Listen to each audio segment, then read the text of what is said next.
শ্রোতা বন্ধুরা, আপনাদের জানাই আমন্ত্রণ, শুভেচ্ছা। ADC FM Bangla. আপনারা শুনছেন গল্প নয়, ভৌতিক ঘটনা। খেজুরের রস পাগলা ভূত। ঘটনার পরিচালক আমি মুক্তার। আজ সফিনের মনে খুব আনন্দ, কারণ আজ অনেক দিন পর গ্রাম থেকে তার দাদু এসেছে তাদের বাসায়। সেই যে কবে একবার এসেছিল, দাদু এলে বাসা সবার থেকে সাফিনই বেশি খুশি হয়, কারণ সাফিনকে গল্প শোনানোর মতো বাসায় কোনো মানুষই নেই। মা বাবা সব সময় কাজ নিয়ে ব্যস্ত। দাদু এলে দাদুর থেকে সাফিন অনেক গল্প শোনে। রাজা রানী, রাক্ষস, ভূত, পরী, আরও কত রকমের গল্প। রাতের বেলা খাওয়ার শেষে সাফিন দাদুর কাছে বায়না ধরল গল্প শোনার। দাদুও আর না করতে পারল না। দাদু বলেন, কি ধরনের গল্প শুনবি বলো তো দাদু ভাই? দাদু, আজকে ভূতের গল্প শুনবো। এই শীতের দিনে ভূতের গল্প শুনতে কি যে মজা। আচ্ছা, তাহলে তোমাকে আমার নিজের জীবনের ঘটনা যায় একটা ভূতের গল্প শোনাই। তাড়াতাড়ি শুরু করো দাদু। তখন আমার বয়স সবে মাত্র 17 কি 18।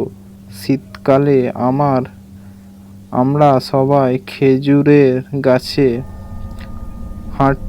হাঁড়ি বেঁধে দিতাম। সারা রাত টুক টুক করে খেজুরের রস পড়তো হাঁড়িতে। সকাল হলে আমরা সেই হাঁড়ির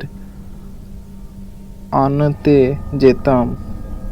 আমাদের 5টা খেজুরের গাছ ছিল। প্রতিদিন হাঁড়ি বেঁধে দিয়ে আসি, আবার সকাল হলে রস ভর্তি হাঁড়ি নিয়ে বাড়িতে আসি। একদিন হলো কি, সকাল সকাল হাঁড়ি আনতে গিয়ে দেখি হাঁড়ির কোনো রসই নেই। প্রথমে ভেবেছিলাম মনে হয় আজ রস পড়েনি। তার পরের দিন নিজের জন্য অপেক্ষা করতে থাকলাম। ওমা, পরের দিন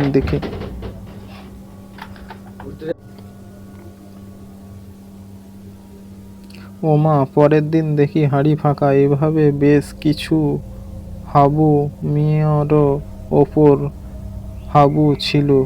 পাশের গাছের চোর।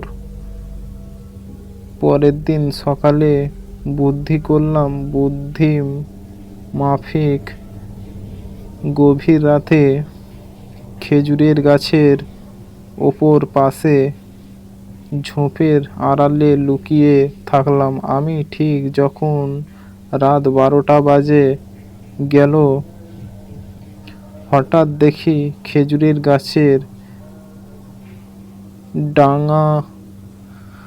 ডাঙানো হাঁড়ি আটকে পড়েছে।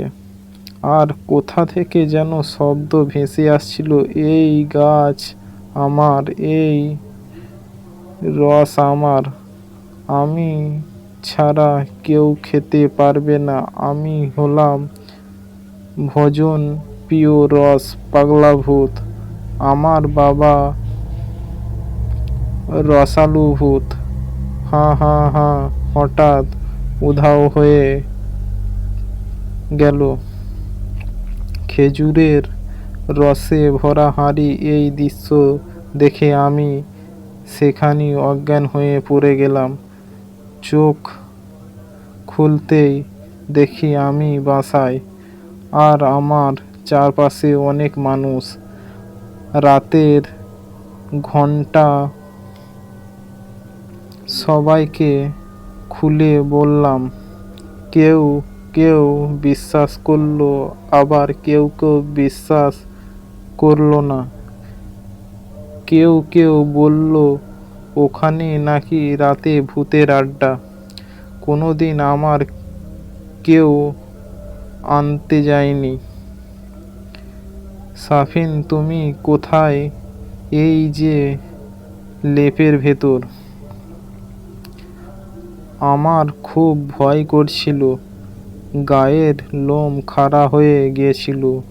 ভূতটা যদি তোমার কোনো ক্ষতি করত। হাঁ রে দাদুভাই, অল্পের জন্য বেঁচে গেছি। আর একটা ভূতের গল্প শুনবে নাকি? না দাদু, আর শুনবো না। একটা গল্প শুনেই গায়ের লোম দাঁড়িয়ে গেছে, আর শুনলে যে কি হবে আল্লাহই জানে। সকলকে আমার এই চ্যানেলে অনেক অনেক শুভেচ্ছা জানাই। বাংলা সাহিত্য কিছু রোমাঞ্চকর গল্প নিয়ে আমাদের এই বিশেষ নিবেদন। গল্পটি যদি ভালো লেগে থাকে একটা লাইক অবশ্যই করবেন, আর কমেন্ট সেকশনে গিয়ে জানাবেন গল্পটি আপনাদের কেমন লেগেছে। আর হ্যাঁ, বন্ধুদের মধ্যে শেয়ার করতে অবশ্যই ভুলবেন না। আর আমাদের ছোট্ট চ্যানেলটিকে সাবস্ক্রাইব করে পাশে থাকবেন।